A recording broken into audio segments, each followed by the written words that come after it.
This episode originally aired on October 15th, 2021 on the Unethical Patreon. Our client this week is Christy Jansen from Unethical Podcast. Go check that out. He makes his own nitro cold brew. Oh, of course you do.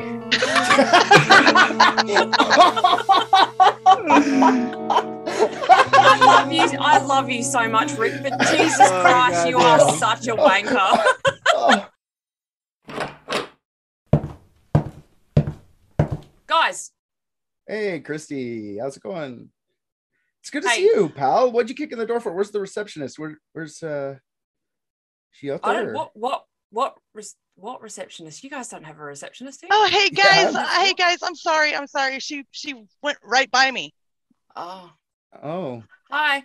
No, there was no one out there. Did she maybe go by the closed door to the bathroom?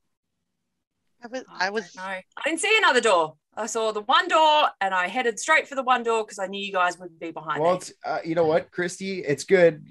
Sorry, like we're just trying to get a little layer of communication between myself and Celeste. She's been mean to me, really, and I'm trying to put a little bit of space. Like if she calls, it's fine. It's just she has to talk, before me, because I'll just get mad.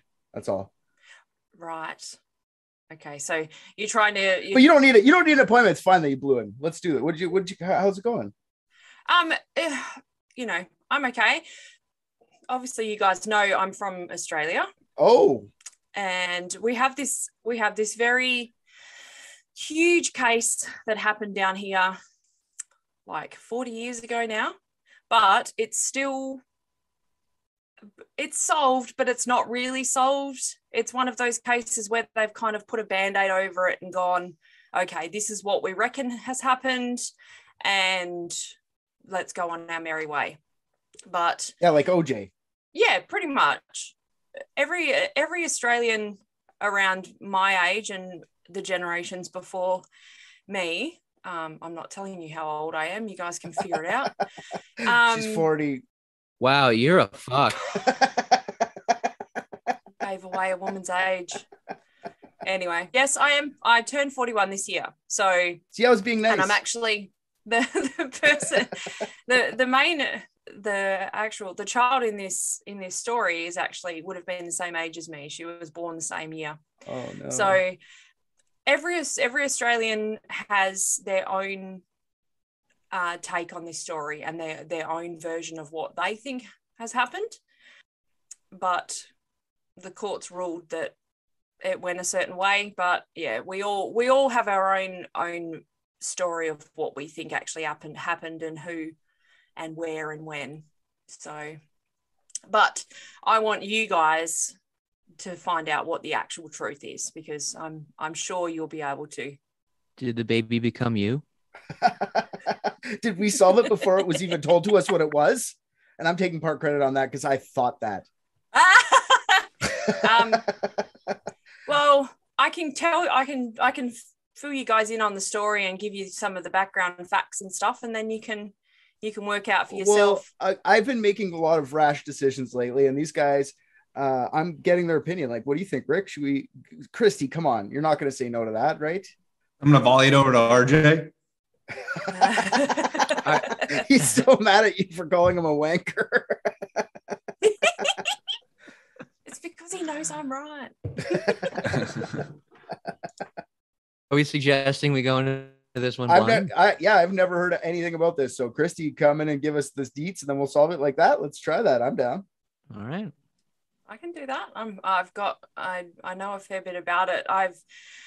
I've researched some more because I know whenever you talk to Rick about a case, he needs to know every detail. So I've tried my best to make sure that I have everything, but I am 100% sure that as I'm talking, you will find more things that I don't know.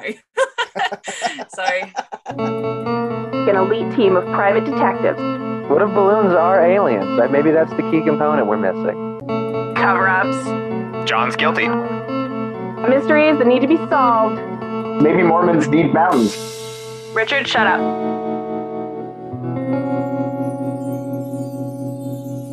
Have you guys ever heard the Australian saying, The dingo's got my baby. That's an Australian saying? Is that like something on a coin? Is that somewhere in Australia? The dingo ate my baby? Yep. Everyone in Australia knows it. We know where it comes from. We know the person that said it. See, for me, that's from Seinfeld. Elaine makes fun of it. The dingo ate my baby. That's where I know it from. Just pop culture reference. I didn't know that's a real thing. It absolutely is. Okay. I'm interested now. Very interested. Yep. So that originated from the story of the Chamberlain family.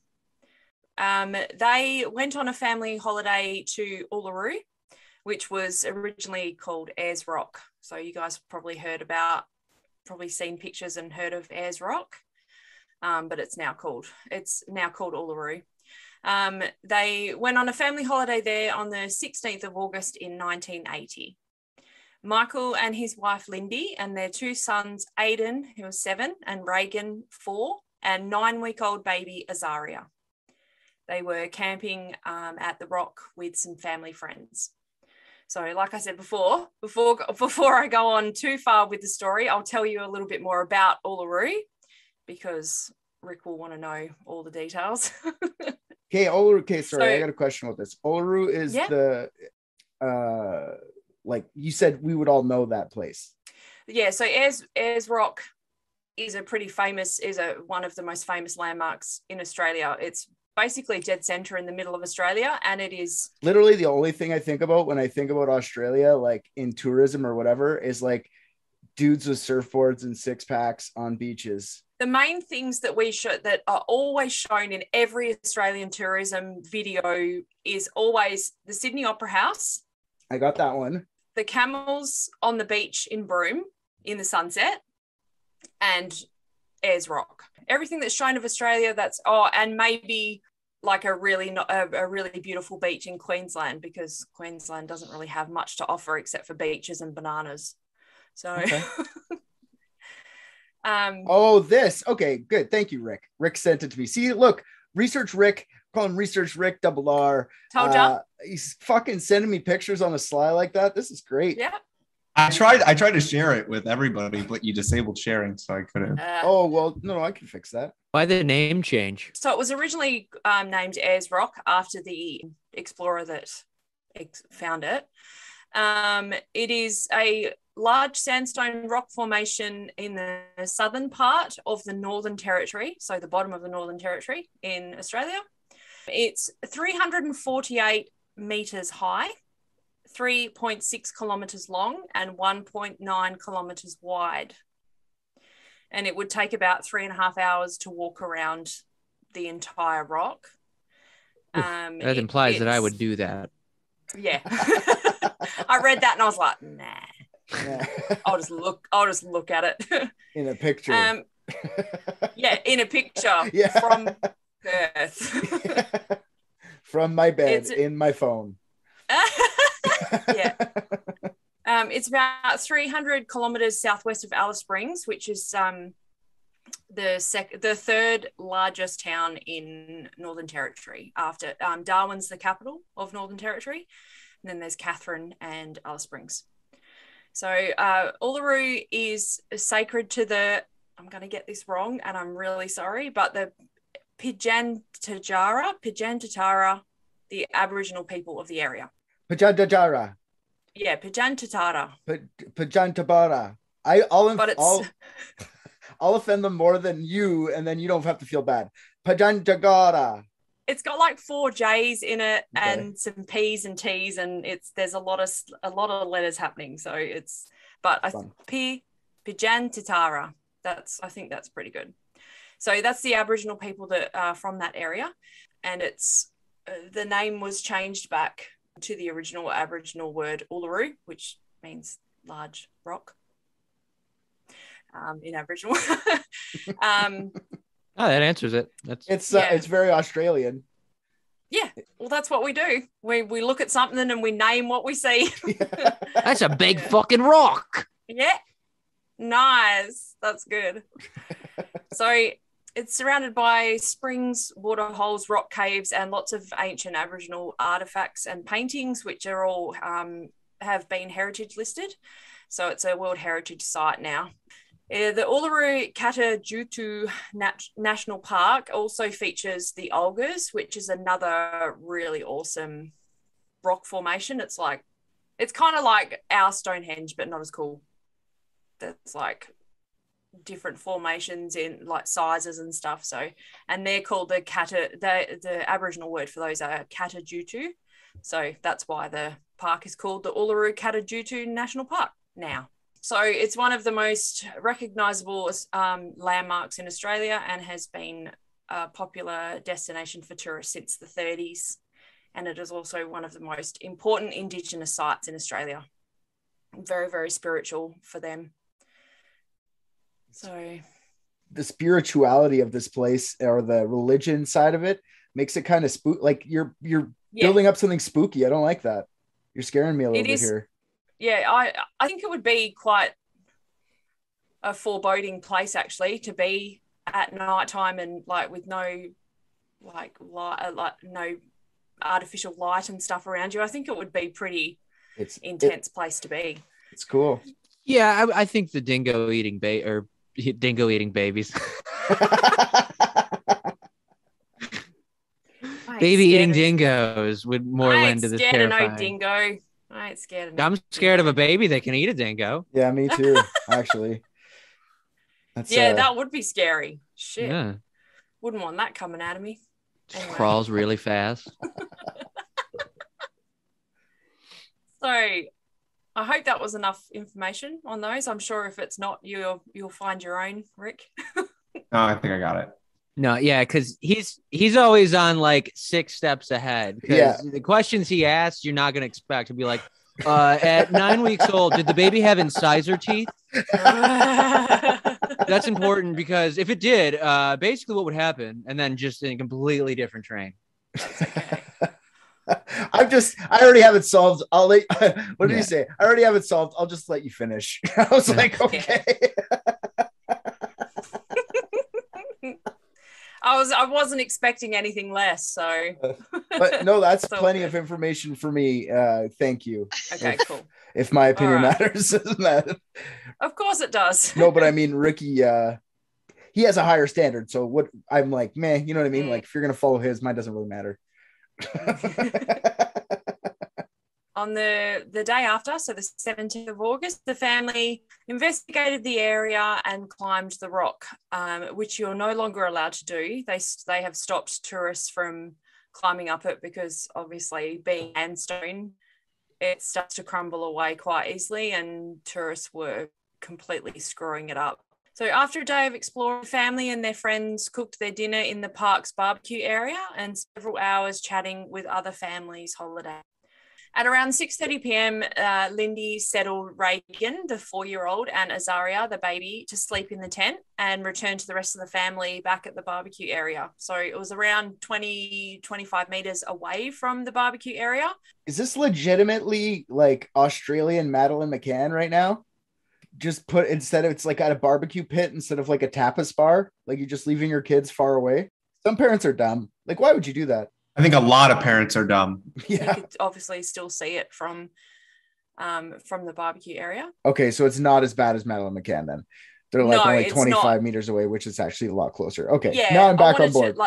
Because I wanted to find out how far it was, because in my mind I was like, why would you put a 4-year-old and a 9-week-old in a tent and then, walk 2 kilometers back to the barbecue area? It was weird in my mind because I wouldn't leave a baby. Anyway, some people would. I would leave a baby. I want to clarify. I wouldn't bring a 9-week-old baby on a camping trip. Oh, mate. And it's not just a 9-week-old baby. There's a 4-year-old and a 7-year-old, mate. That is. Yeah. Well, I would go a step further. I wouldn't have a 9-week-old baby in Australia. Yeah, that's true.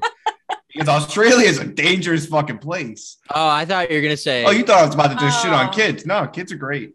Yeah, but all our babies are born with a fucking big Bowie knife and a boomerang, man. They're fine. God damn. Kangaroo that pouch would hurt. And how did it serve? How did it serve in this case? Damn, They're just cutting their own way out through C-section.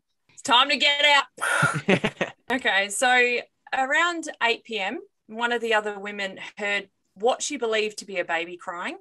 So Lindy walked back over to the tent, and it was when she claimed to have seen a dingo coming out of the tent. She cried out, "My God, a dingo's got my baby." Can I do the line? Go for it. My God, a dingo's got my baby. Is that good? Beautiful. So there are literally thousands of memes, videos, merchandise that have been made using this statement, and every Aussie knows it and the story behind it. It's absolutely merchandise. Can we get Rick to do the line? Come on, do the line. What was the line? I missed it. My God. My God, a dingo's got my baby. See, you're pretty good too. Is that good? You had a pretty good one too. I like the line. So do we have to say it a couple more times? Does it come up a couple more times? Like in court, do they say it? Can I do it in court? No, it does. It does. I'm sure they do it. I'm sure they say it in court. Okay. Yes, but sorry. Whenever you feel like it's necessary, feel free to say it. Okay. Okay. I'll leave that up to you. Throughout the story, if you feel like that line is necessary, go for it. You're gonna get a video from me that's like me going to the department store and just the bingo, my baby, just all over town. Can't wait. Yes. In front of the train. Yeah. Do it in front of the train. So a dingo was in. She saw a dingo leave the fucking tent. Yikes. Yes, so she claims that she saw the dingo coming out of the tent, and that is when she said, "Oi, fuck, a dingo's got my fucking baby."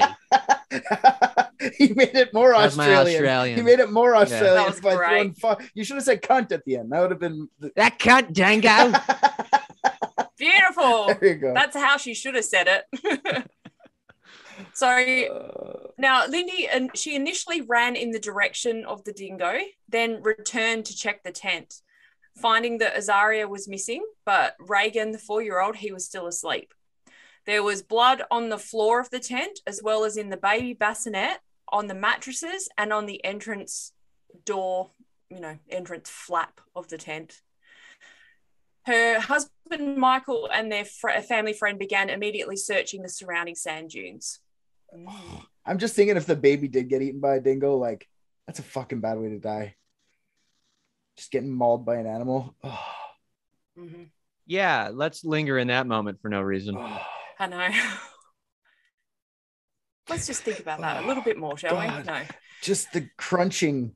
A guy that I know that lives up the street from me. Well, he did when I was younger, but he was a guy from the city that moved to like the country where I live, and he moved to the bush, like far into the bush, deep enough, right? And he just never understood that there's differences between living in the city and living in, and one of them being you don't just throw your garbage outside, bears will come to your house.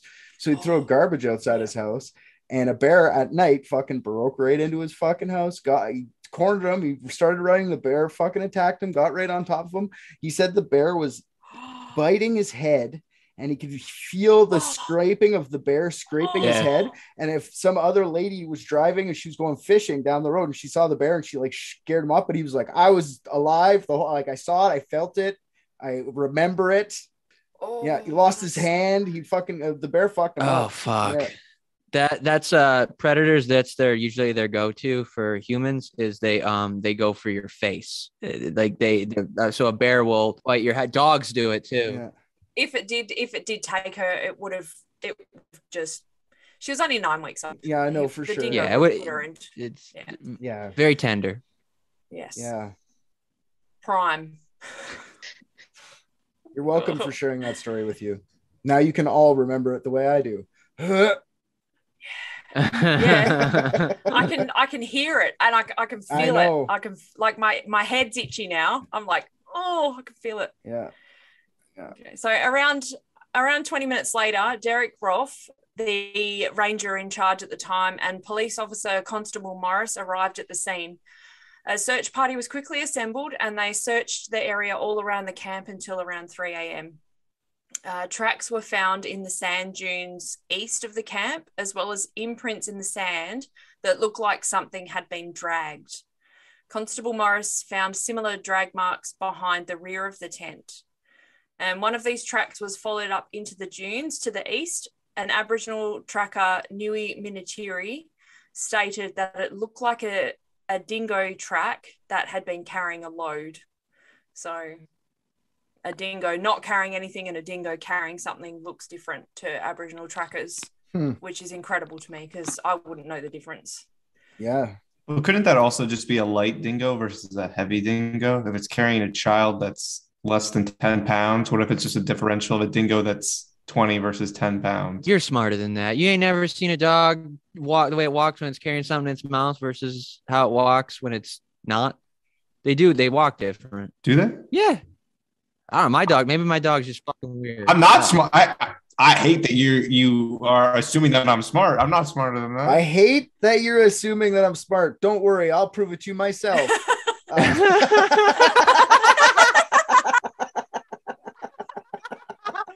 How dare you deny me the satisfaction? Yeah. Don't assume. Let me show you. Watch.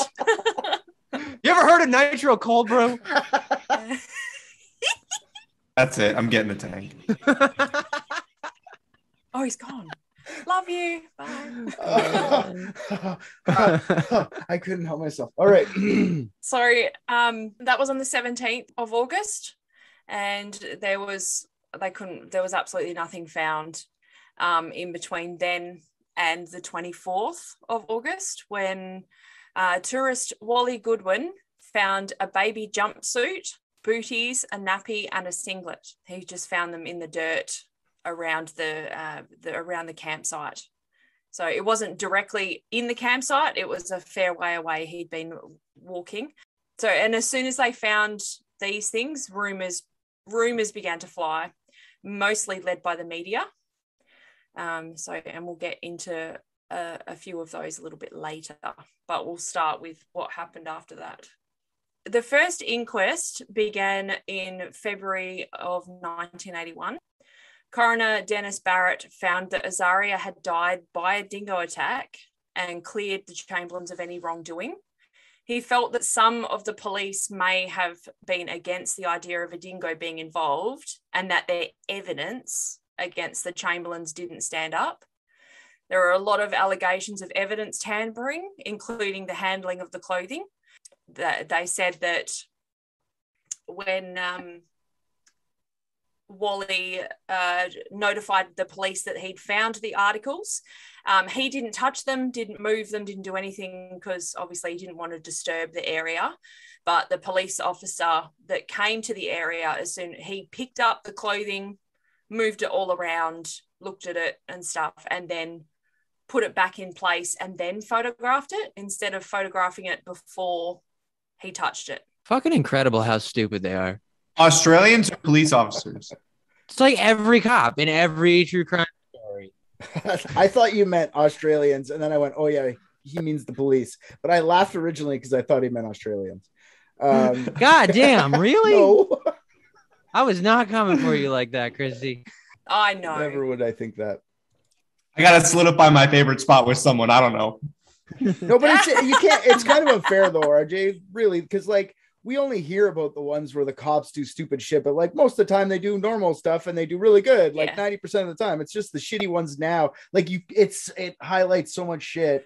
I don't know if I want to say 90% of the time. That feels like a lot. Well, whatever. Yeah. Sorry, can you fact check it for me? Thank you. It's going to be higher percentage that they do good than fuck up is what I'm trying to say. It's still early. It's early 80s still. So like it's 81. So I'm not really sure about like DNA and all that sort of stuff, but I think it would probably have still been in the really early infancy of like DNA testing and stuff, wouldn't it, in the early 80s? The first case they ever used it in was OJ, so like yeah, exactly. So the policeman would have just been like, oh, what's this? And you know, but yeah, they didn't, the cops didn't take very lightly to being accused of that sort of stuff. So they decided amongst themselves they were going to set it to rights.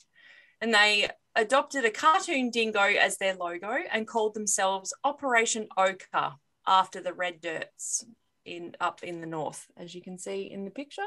Okay. The north of Australia is all the Pindan. It's a very rich red soil. So it's not sand, it's soil. Yeah, it's like a soil? soil. It's really thick and heavy. It's beautiful. And if you get it on yourself, it dyes you, like the color. Oh, really? Yeah, it's like really bloody cool. sand. Yeah, it's beautiful. Huh. So witnesses that had been at the scene were questioned again and again, and specifically told by police not to mention the dingo. They didn't want to hear anything about the dingo. Don't talk about it. We want to know everything else, just nothing about that. Why the fuck did they make a cartoon dingo their mascot then? Yeah, that's pretty fucking hardcore. Seems like a weirdly tone deaf thing. Be like, we're not talking about the dingo. Look up here at Dingy, our adorable mascot. Don't ask about him though. Meanwhile, the dingo's like paying off the mayor. Like, make sure you're boy. It's like, why are you coming for the dingo? Why do you give a shit? Like, mention the dingo, Jesus. I didn't even think about that when I wrote that. I was just like, oh fuck. God, that makes him look so stupid. So crazy. Yeah. So in November of 1981, the Northern Territory Supreme Court in Darwin overturned the verdict of the first inquest and ordered a second one. With all the new evidence, Coroner Jerry Galvin didn't actually make any new findings, but he bound the Chamberlains for trial for murder. Lindy for murder and Michael as an accessory after the fact. And they were both released on $5,000 bail. The trial began in Darwin on September 13th, 1982. And on October 29th, 8 months pregnant Lindy were charged with first-degree murder and sentenced to life with no parole. And Michael was found guilty and received a 3-year suspended sentence. Their daughter, Kalia, was born in prison a month later. Nice. Holy shit. Nice. That's always a good story for the grandkids. I was born in jail. Yeah. Mm-hmm. I had never known that they were charged with anything even. Wow. So over the next 4 years, they continued to fight to prove they were innocent. Appeals, petitions, and even a committee was formed, the Innocence Committee, and they submitted applications for a review of all the evidence. Then, luckily for them, unbeknownst to him, a young English hiker by the name of David Brett would be the reason Lindy was released from prison. Unfortunately for David... They found baby in his teeth. Is this... Oh, sorry. I forgot to ask. Sorry. Yeah. We went too far. So at the trial, is this when she was yelling, "Dear God, the dingo ate my baby"? Yep. Okay. She absolutely was. Trial. She absolutely was. If you can see this, you can see the trials reenacted by the incomparable Meryl Streep in the movie Evil Angels. She plays Lindy Chamberlain, and Meryl Streep says the line. Does Meryl Streep play an Australian? She does, and she says the line. Is she Australian though? No. Does your country find this racist? Do you guys we have our own actors to play Australian people? No, you know what? I think I can't really speak for every Aussie, but you should be offended by this. You should be getting there's Nicole Kidman's. Australian people play American people. Australian played Wolverine and Gladiator. That's true. Mm-hmm. I guess we can take Lindy. And as far as I'm aware, no Australian actors have actually had sex with any children, unlike a lot of American actors. That's a strong stance to take when I'm sure that you don't know that for sure. I don't know that for sure, but I would like to believe it for now because there's so little light in this world. He's typing Australian child actor fucker. Enter. Jeremy Cooley, born 16 August 1960, is an Australian actor, writer, producer, and convicted child sex offender. Yeah, but is he like Australian actor, writer, producer, comedian, magician? Because he says he's those things. That's a lot He's of actually- Wikipedia entries. I feel like you're focusing. It didn't say he was a magician. He's an actor, writer, producer, and child sex offender. That's it. That's the full list. Usually, if you're an actor and a writer, producer, that kind of makes sense. There's only one I know of for sure. He was on a Australian sitcom in the 80s. Oh, all right. Well, that's local to you guys. We got all the good ones now. USA, USA. We have the best child molesters. USA. Oh, Yeah, is the other one that you know Rolf Harris? He is an Australian entertainer whose career has encompassed work as musician, singer, songwriter, composer, comedian, actor, painter, and television personality. Painter.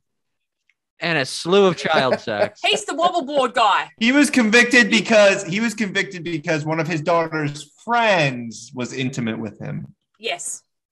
Yes. And you guys would know him if you saw him. He's the wobble board guy. Tommy Kangaroo down sport. That guy. You are vastly overestimating. What do you think makes it to our continent? I mean, what the fuck? No, Christy. I'm hiding. Big Ricky, 38-year-old Ricky's got your back on that one. Oh, you know him? I do know that. Yes. He also released a wobble board cover of Stairway to Heaven. What? I'm sorry. So you're saying wobble board, and through context clues, I'm picking up that is an instrument? Yeah. Okay. I'm so embarrassed by my country right now.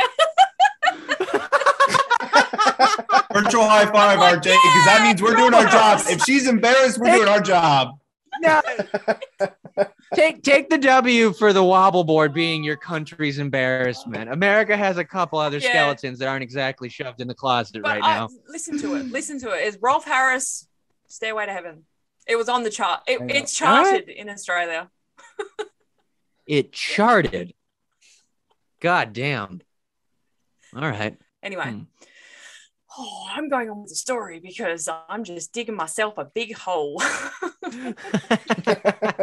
It's my derailment. That's okay. It's fine.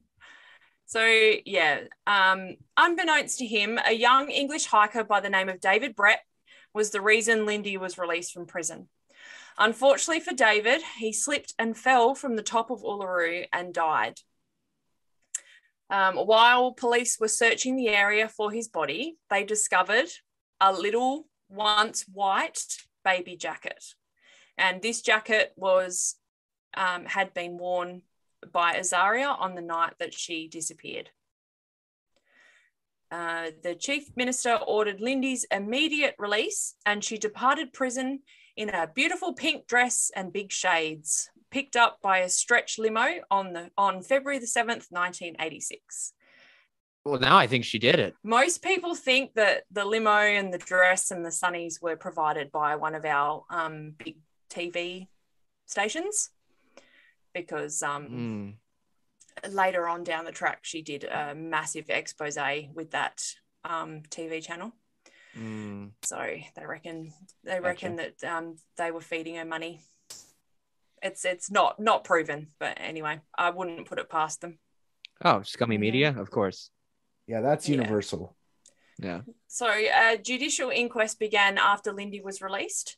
In May 1987, Justice Trevor Morning released a 379-page scathing document, absolutely ripping the shit out of the police, stating that he didn't understand why the police actively avoided taking the very credible accounts of the witnesses that were with the Chamberlains on the night of the disappearance. And, quote, "It is extraordinary that the persons at the barbecue area at the time of and immediately after Azaria's disappearance accepted Mrs. Chamberlain's story and noted nothing about her appearance and conduct, suggesting that she had suddenly killed her daughter." And then he concluded, "I am far from being persuaded that Mrs. Chamberlain's account of having seen a dingo near the tent was false. And if the evidence before the commission had been given at the trial judge would have been obliged to direct the jury to acquit the Chamberlains." So they let her out of jail. Yes. They let the mom out of jail. But if you're born in jail, though, you got to stay in jail. That's kind of sad that she had to stay out away from her daughter. that she just had. Born in jail, stay in jail. That's the rules. I didn't make them up. Is that a Canadian thing? It's not. No, I'm just kidding. No, the baby was with Michael, obviously.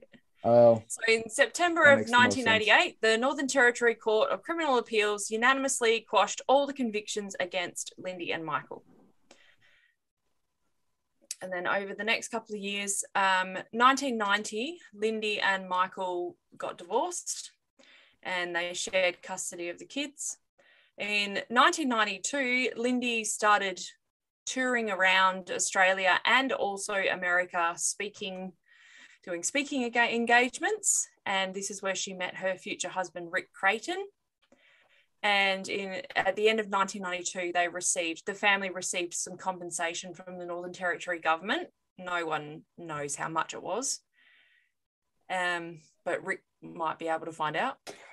During the next few years. Get on it. Yeah, get on it, man. I feel like we're in the back of a van in some action movie and we're the bad guys and Rick's the tech guy. You're just like, hack into the database. Why do we have to be the bad guys? Okay, we could be the good guys. Sorry. He's a bad guy enough in everyday life. Don't do it in fantasy. Sorry, I was just trying to be like, we're spies trying to kill people with you. Let's be like National Treasure, right? Where there's really no good guy, there's really no bad guy, but we're all doing fucked up shit. Yeah, I like that. Yeah. Wait, what fucked up shit do they? I guess they do break the law. They hack into traffic signals while they're fucking driving. I mean, that's a little sus. Still very PG for fucked up shit. Unless there's like, all right, well, Nick Cage likes to keep it PG. I don't know. Absolutely, he does not. I love Nicolas Cage. Like, I love him as well. Have you guys ever seen Mandy? That's just him in his natural self. Fuck, he's such a shit actor, but I love him so much. Oh, you get the fuck out of here. Fuck? I dare you. I dare you to sit down and watch 2021's Pig starring Nicolas Cage and tell me he's a bad actor. I knew you guys would have a heart attack if I said that. He's great. I love him. He's amazing. He is the national treasure. I want the next National Treasure movie to be Nicolas Cage running around trying to stop his doppelganger, Nicolas Cage, putting a bad mark on his name. Yes. I want it to be 2 layers deep of Nicolas Cage. I want it to be Nicolas Cage running around trying to stop next Nicolas Cage who can see the future from doing something. Oh, yeah. Okay. All right. Yeah. Nicolas Cage, if you're listening to this, don't do anything. Just stop because I don't know why the fuck you're listening to this. Because he has a crazy obsession with the dingo ate my baby. He really wanted Richard's beard, so he subscribed for $100. Yeah, it wasn't Cole, it was Nicolas Cage. He needs it for a role. He's method acting as a guy who's addicted to eating beards. Face Off 2. Face Off 2. Fuck, that's a good movie. I'm going to watch that later. God, I love that film. I like how the faces come with the height. Yeah, you're right. Yeah, and the weight.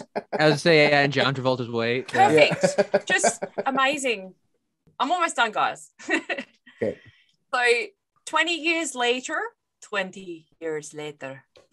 on February 20th, 2012, a 4th coroner's inquest was opened by Territory Coroner Elizabeth Morris. She considered all the new evidence that had been found around dingo attacks on children in that area. She concluded on June 12th, 2012, that a dingo had indeed killed Azaria, giving the Chamberlains what they had always wanted. There's photos of them proudly holding up Azaria's official death certificate outside of the court. In 2007, unfortunately, Michael died after a battle with leukemia, and Lindy is still alive, living in Sydney with her husband, Rick. Is her husband Rick a dingo? Okay, why the fuck would you take a picture of yourself outside of the fucking with the death certificate? You have the death certificate. What do you need, a picture to prove that you had it? Like, you guys are fucked.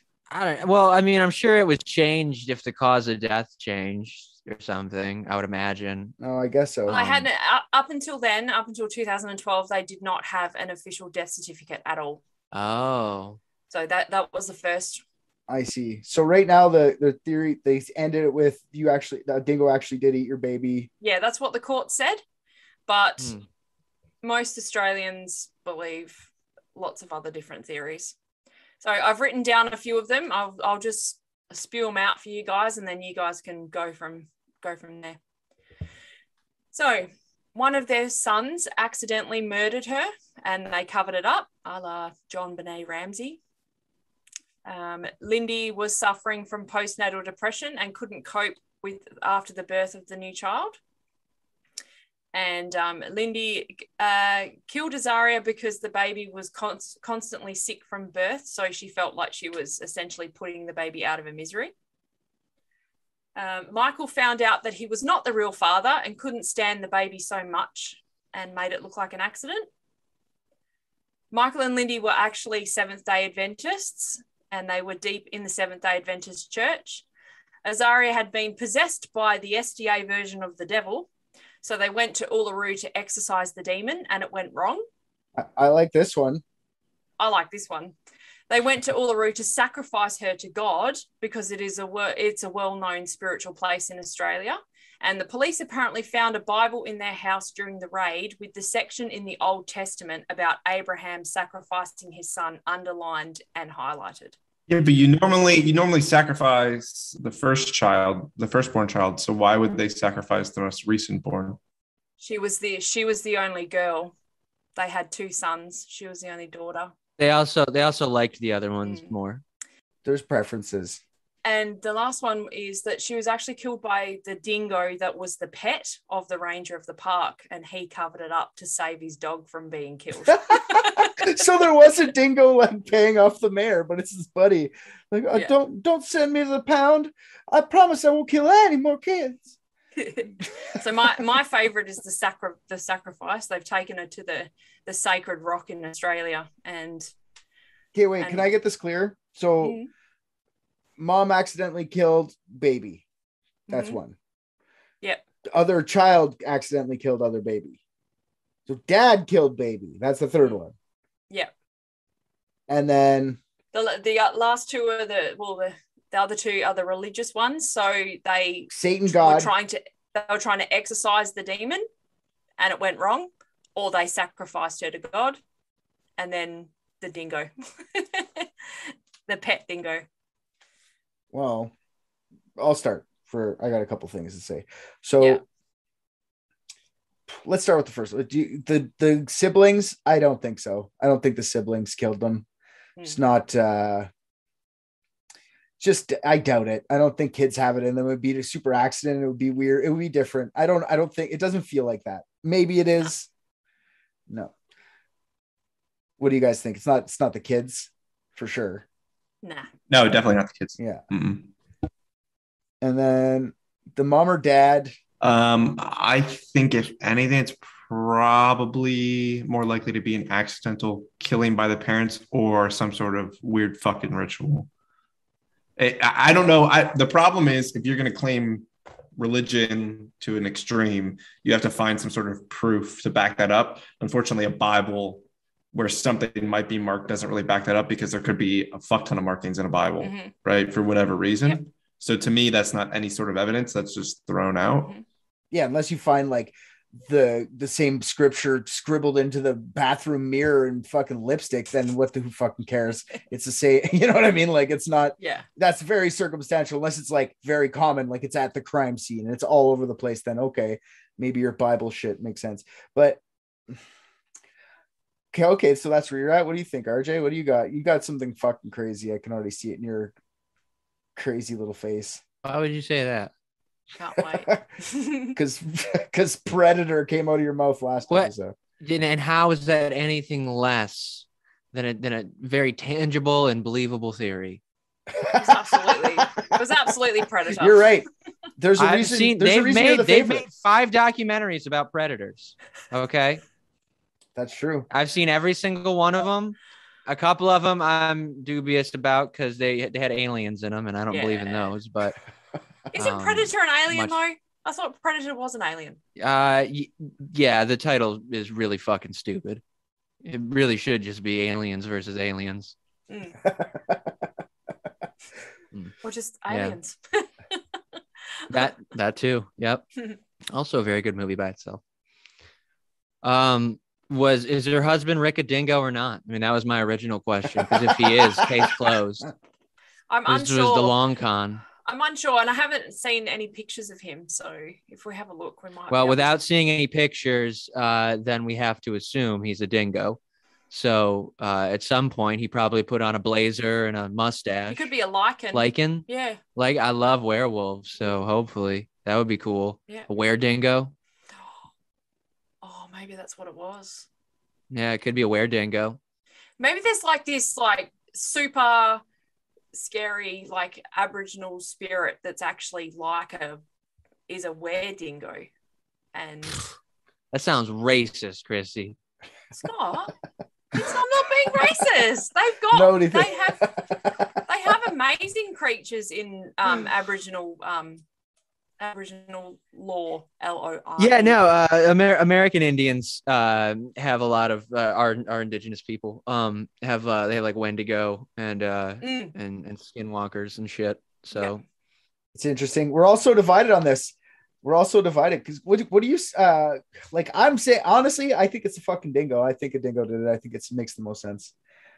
I think a dingo makes the least sense. Looking at images of the jumpsuit, it makes no sense. So like, let's say that that the predator would go after the head first and take it off, right? So that makes sense that there's blood around the jumpsuit, but to get to the rest of the body, which was missing, a dingo can't strategically undo the arms of the jumper, right? So to pull it out, it would require ripping of the arms to actually take it out, and that didn't happen, which means that it has to be completely whole.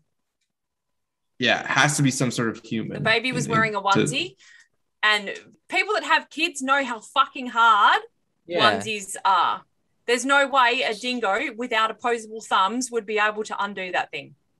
So he was a dingo when he grabbed it, switched to his human version to undo the onesie, back to dingo to finish it. There we go. It's like, you got to take the wrapper off, and then it's like, okay, now we're getting back in dog mode. 100% where dingo. Chowtown. What if it's this? And correct me because I haven't seen the jumpsuit, so maybe I should look at the jumpsuit before I say this.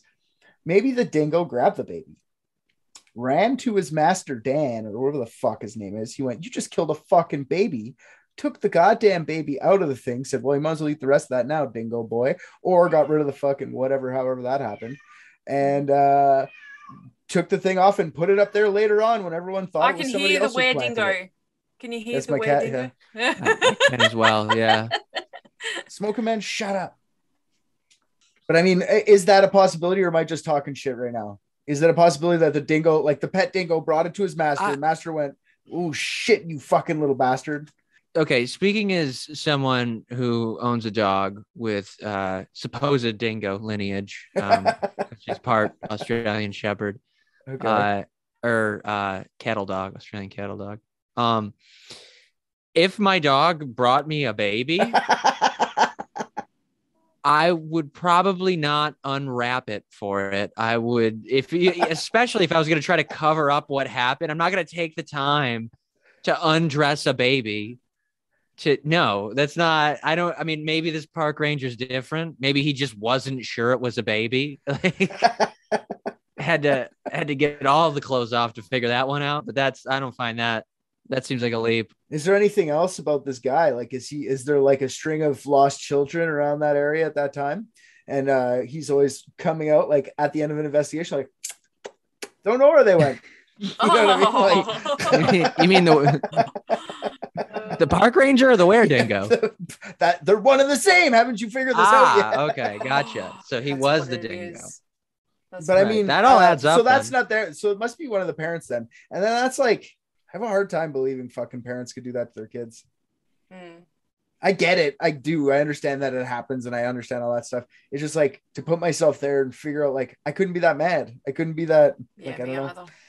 It hurts my feelings to go there, so I don't know which one. I'd have to think about it. Yeah, it's easier thinking that a were-dingo did it than a parent. No, I know for sure. It's more likely the dad. Men are more rageful. But actually, women kill their babies more, though. The problem is the body was never found, right? I mean, I know that one of the theories is that the wife used the scissors and slit her throat, right? And women are more likely to use knives and objects like that. So I think that makes the most sense. But there's nothing that specific. Did you say sexist? Sexist.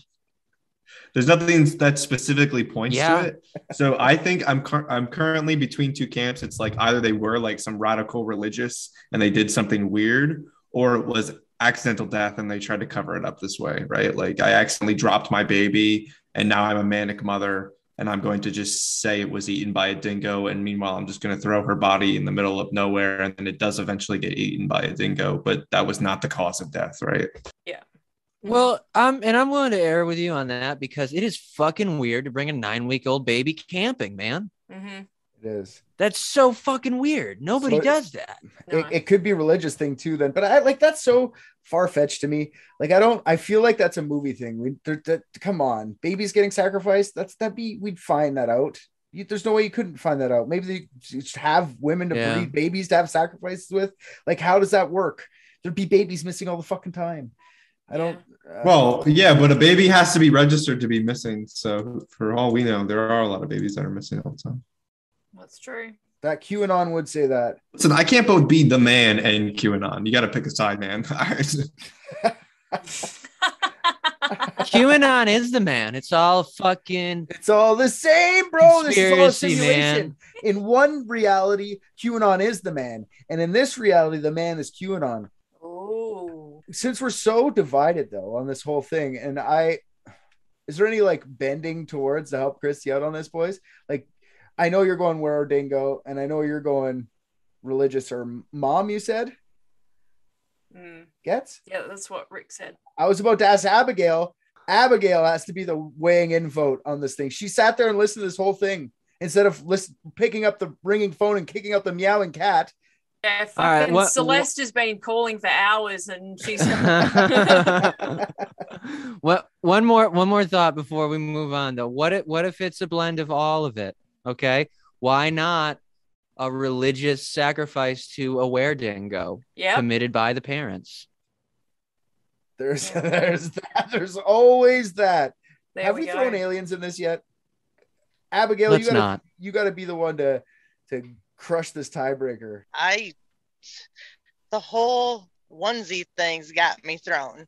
Yeah, I agree that bringing a 9-week-old camping is a bit odd. Mm-hmm. Like was it Josh Powell that took his kids out camping at midnight in the snow? Yeah, exactly. Yeah, come on. Yeah, so it's a very come on. And postpartum is real. Maybe she felt overwhelmed. Yeah, I guess she's only 9 months in. I didn't even think of that. And Abigail, what else is real? Oh, where dingoes. Yes, where dingoes are real. That is a legitimate possibility as well. Thank you. See, I told you guys Abigail would work out. Now you can say the line again, Richard, but you just change it a little bit. So instead of just a dingo. Dear God, the were dingo stole my baby. Solved. You gonna go back to the Australians for us with that? Yeah, they'll love it. Put a stamp on it. They'll love that theory. You're representing all of the Australians. Believe in it. Are you gonna pick up that fucking phone, Abigail? Hey man, you're not fucking paying me.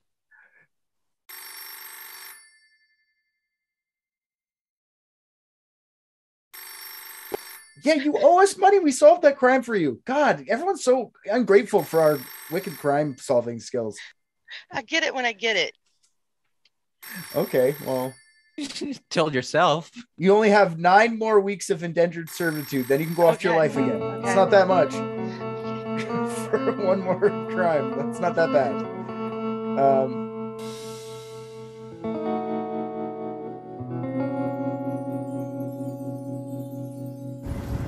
I just watched Private Dicks and I think RJ's the funniest. What? Come on. Hey there, all you private dickheads. That's probably not the name we're gonna stick with. Anyways, RJ here. I am here to tell you thank you for listening to another episode of Private Dicks. If you liked what you heard, go on Apple Podcasts, Spotify, anywhere they take your reviews, drop us 5 stars, say something nice. Also, what you just heard was from last season. If you want current episodes as they're dropped, head on over to patreon.com and search up Unethical Podcast. That's our mother podcast. I was not aware Private Dicks was a spinoff. I'm going to renegotiate my contract.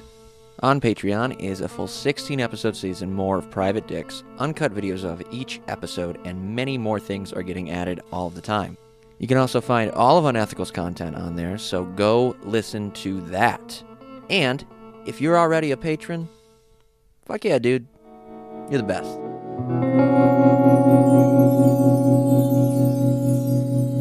The promo we're playing today is from a podcast called Feel Bad Town by Cliff Myers. Good stand-up comedian, good friend of mine. You should check out the show. He's just doing interviews with interesting people, and it's a blast. So go check that out. You're gonna love it. Here's a little clip from the show.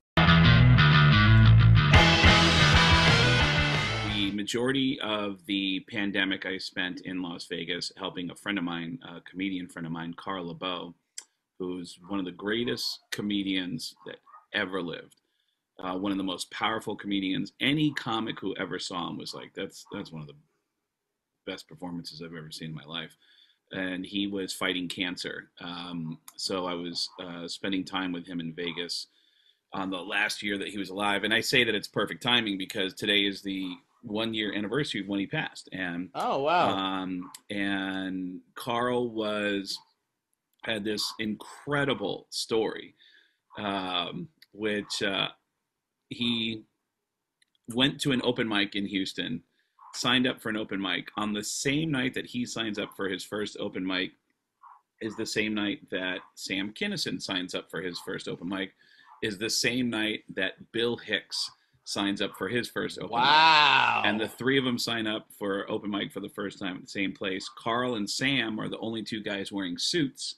So they kind of gravitate towards each other like, oh man, you're wearing a suit. And Sam's like, oh, I grew up, in the church and. Wait, Kinison started off wearing suits? Yeah, started off wearing suits. I didn't know that. That's cool. And Carl also grew up in the ministry, so he's like, oh man, me too. That's why I wear it. So they developed this friendship, and over time, they decide to go to Hollywood together, and they make a pact on the way over to Los Angeles. If one of us makes it, we're taking the other one with us.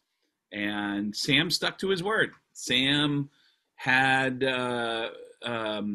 got famous and brought Carl along for that entire ride. Theaters and arenas. He brought Carl as his main support act for all those shows. And they partied, and it was crazy. Carl fell in love with a woman who was a little crazy. And they got married. They had a kid. And then Sam tragically dies in this car accident. Carl is directly behind Sam's car. So he gets out to try to help Sam, and Sam lays down in Carl's arms and has a conversation that Carl is like, I'm right here, buddy. But Sam's talking to somebody else and saying, I'm not ready. I'm not ready. Oh, okay. And then he closed his eyes and he said he just felt his soul pass through him. And so he goes through this crazy experience. And then he starts going through an ugly divorce with his wife. And his wife is just coming after him for huge child support payments. And he finally calls the ex up and says, I am begging you to help me because these child support payments are set at an income that I'm no longer at. These child support payments are based on a time when I was performing in arenas, and I can't even get into a comedy club right now. I'm begging you to help me. And his ex started crying, and she said, I'm sorry. And he said, what are you sorry for? And she said, she's not yours. She's Sam's.